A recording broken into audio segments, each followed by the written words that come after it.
Hello दोस्तों, एक बार फिर मैं आपके साथ अपना अनुभव साझा करने आई हूँ। मैंने अक्सर सीटेट एग्ज़ाम के पेपर हल करते हुए पाया कि इसकी पेपर सॉल्विंग मेथड थोड़ी अलग है, नॉर्मल पेपर से थोड़ी हटके है, लेकिन हम इसे भी ज़रूर हल कर सकते हैं।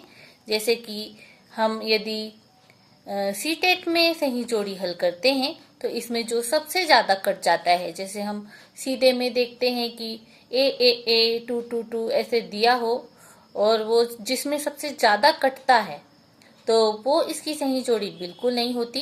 तो आप ये ध्यान रखें कि जिसमें कम से कम कट रहा हो आप उसे चुनें। बाकी एग्ज़ाम में तो हम जिसमें सबसे ज़्यादा कट जाता है हम उसे ले लेते हैं, और या तो जिसमें नहीं कटता बिल्कुल भी उसमें ऑप्शन ए ले लेते हैं।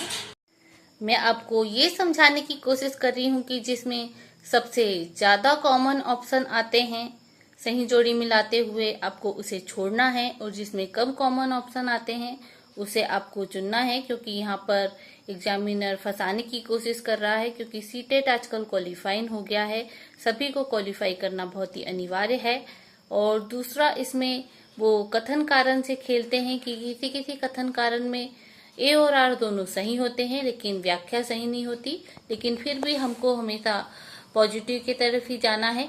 कथन कारण दोनों सही हैं, व्याख्या भी सही है। कभी कभी दोनों एकदम अलग ही दिए होते हैं, जैसे देशांतर अक्षांश और अक्षांश के बारे में, तो उसमें आप अपने विचार से कॉमन सेंस लगाते हुए उत्तर दीजिए।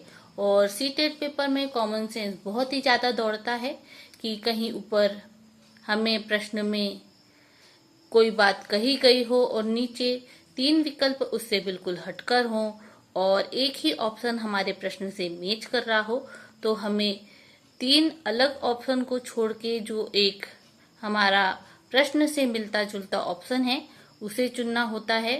जैसे हम बाकी एग्जाम में 2 विकल्पों को ढूंढते हैं कि कौन से 2 मिल रहे हैं, उसमें से एक चुनते हैं। तो इसमें जो हम सबसे पहले अलग कर देते हैं, 3 मिलते जुलते ऑप्शन को हम रख लेते हैं और जो हम चौथे को अलग कर देते हैं वही हमारा चौथा सही हो जाता है।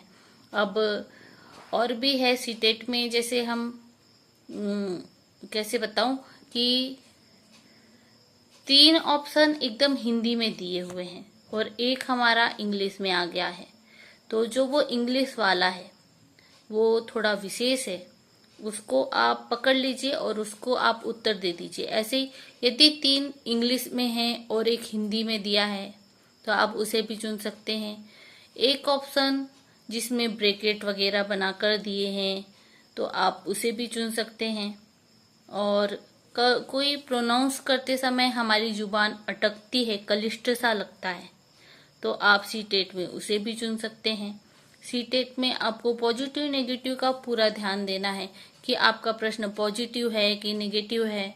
तो आप सिर्फ ऑप्शन ही ऑप्शन पढ़े और उसमें आप चुन लीजिए कि इसमें कौन सा ऑड है, मतलब बाकी 3 से कौन सा अलग है।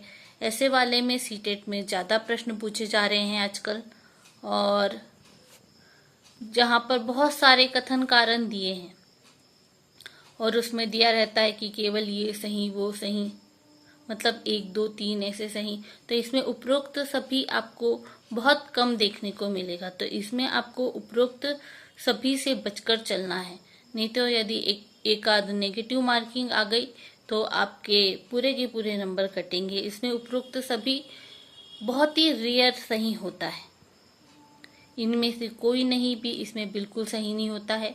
आपको ऑप्शन को पढ़ना है, जोड़ी बनानी है कि कौन से 2 या कौन से 3 आपस में मैच खाते हैं ठीक से। मतलब कॉमन सेंस का पूरा गेम है। जहां आप अपने कॉमन सेंस का प्रयोग कर लेंगे वहां आपका सीटेट बहुत ही आसानी से क्वालिफाई हो जाएगा।